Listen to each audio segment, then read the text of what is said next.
الكلمة دي بشوفها متكررة كتير من أمهات، بتتبعت لي مثلا أم بتحكي لي حاجة، بتبعت لي مسج على الخاص، بتجاوب على ستوري، في أي شكوى ولاقيها في النص تقول الكلمة دي. حاسة ان انا مقصرة، حاسة ان انا ام سيئة. مبدئيا كده مفيش ام سيئة. يعني الام بترعى ولادها بالفطرة. ده مش احنا بس، ده الحيوانات. اللي منكم بيربي حيوان عنده في البيت قطة او كده، بيشوف القطة بتولد نفسها، وبعد ما بتولد بتعرف ترضع ولادها، بتعلمهم المشي. بعدين لما بيبتدوا يكبروا شوية بتعرف تجيب لهم أكل وتأكلهم، بتعرف تحميهم لو حد جه ياخدهم منها. ودي قطة، يعني قدراتها محدودة، فما بالك احنا بشر. فانت هتعرفي ترعي ولادك كويس، بس احنا بنحب ايه؟ نجود احيانا زيادة، فالتجويد ده بيجيب نتيجة عكسية معانا.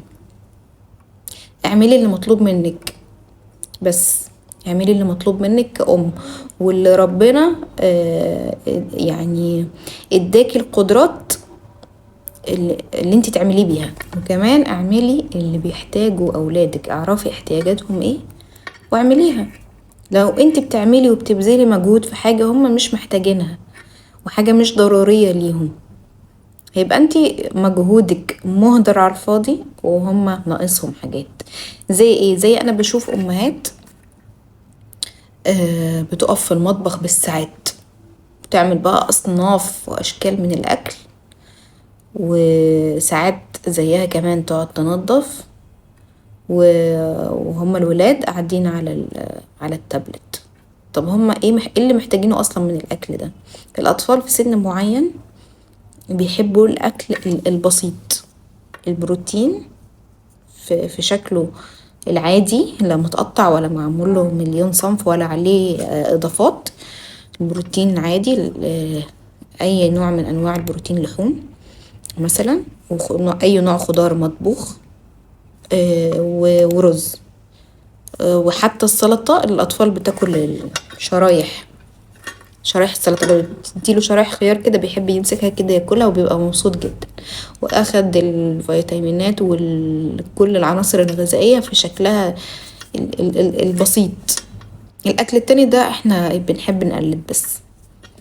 يعني بيجيلنا وقت نعمل كده، ولكن لو انتي ام وعندك اطفال في سن صغير، الاكل البسيط السريع ده هو اللي ضروري ليهم، واللي هيوفر لك وقت ويخليكي تعرفي تقعدي معاهم تربيهم. هي التربية ايه؟ اكل وشرب بس؟ لا.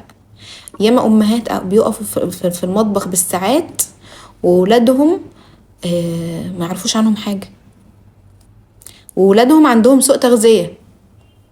بالمناسبة، يعني بشوف اطفال كتير دلوقتي عندهم سوء تغذية، يا اما الطفل يعني جسمه ضعيف زيادة عن اللزوم، يا اما الطفل تخين زيادة عن اللزوم. فانتي ابنك مش محتاج ان انتي تقعدي تجودي في الاكل، تقفي بالساعات بعيدة عنه مش عارفة هو بيعمل ايه، وهو محتاج لك مثلا تساعديه في حاجة وانتي مش فاضياله، او بعد ما تخلصي ده كله بتكوني مضغوطة لدرجة ان انتي خلاص مش عايزة تسمعيه، مش فاضية ليه، ما عندكيش وقت ليه، وبتبقي عصبية. لو فضيتي نفسك وقعدتي معاه بعد الضغط وبعد الشغل ده كله اللي انتي بتعمليه، بتكوني عصبية، بتكوني مش قادرة تتحملي مناقشات ومهاترات مع الأطفال. لا، انتي احسبوها صح، ارتبوا أولوياتكم. عندك طفل في سن صغير هو محتاج رعايتك، يبقى نقسم الوقت. انا هقف في المطبخ وقت يعني ما يكونش طويل، فاعمل بقى ايه؟ اعمل الاكل الضروري، يكون اكل بيتي نظيف سريع، ده المطلوب. التنظيف بيت فيه اطفال، المفروض البيت يكون نظيف، لكن مش طول الوقت لازم يكون مترتب ومستعد لاستقبال الضيوف. لا، الضيوف مش اهم من ولادك. البيت فيه اطفال عادي، عادي ان هو يكون متكركب. وهم بعد ما يخلصوا لعب خالص وهيجي وقت نومهم هيبتدوا بقى يستعدوا للنوم، يرتبوا لعبهم، يغيروا هدومهم، يغسلوا اسنانهم وينام. خلاص هو ده الوقت ده هيبدأ يترتب فيه. لكن احنا طول اليوم قاعدين نرتب في البيت وننظف ونلمع وعاملين ستريس علينا وعلى ولادنا علشان خاطر بس التقليد وشوية مظاهر اجتماعية. لا، الضيوف اللي هيجوا بيجوا بوقت، بيجوا في مواعيد المفروض.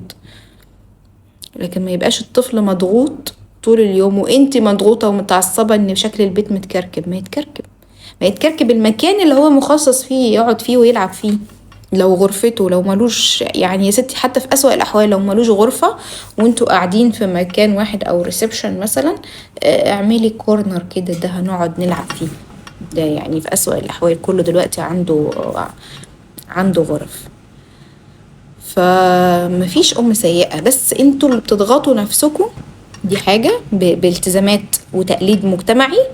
وتاني حاجة انتوا مش عارفين احتياجات أولادكم ايه.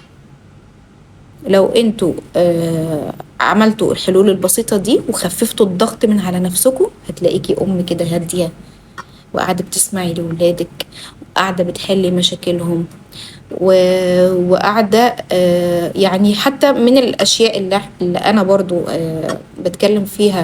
بتكلم عنها في البرنامج بتاعي، إن الشاشات لما بنيجي نسحبها من الطفل بنسحب منه الشاشة وانا اروح اشوف اللي ورايا وهو قاعد كده. المفروض منه ان هو يقعد يبص في السقف.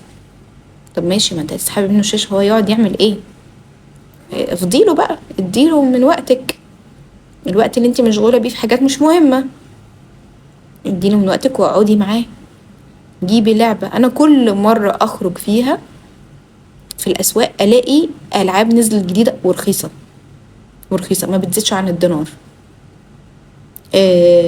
كل مرة بلاقي لعبة جديدة، أشكال وأنواع بقى من البازل والمكعبات والحاجات كده.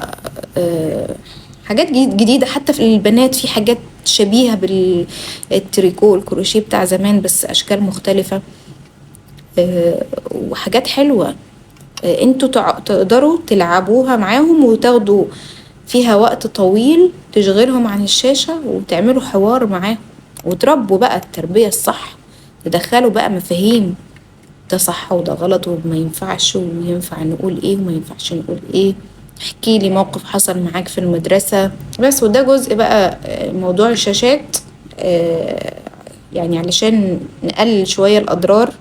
الشاشات دي مسبب من مسببات التشتت اللي هو منتشر دلوقتي كتير عند الأطفال. ده جزء من محور برنامج مكون من 4 محاور.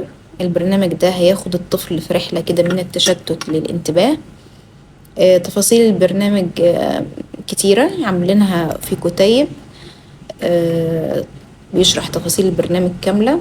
ابعتولنا واحنا هنبعت لكم كتيب في تفاصيل كل البرنامج.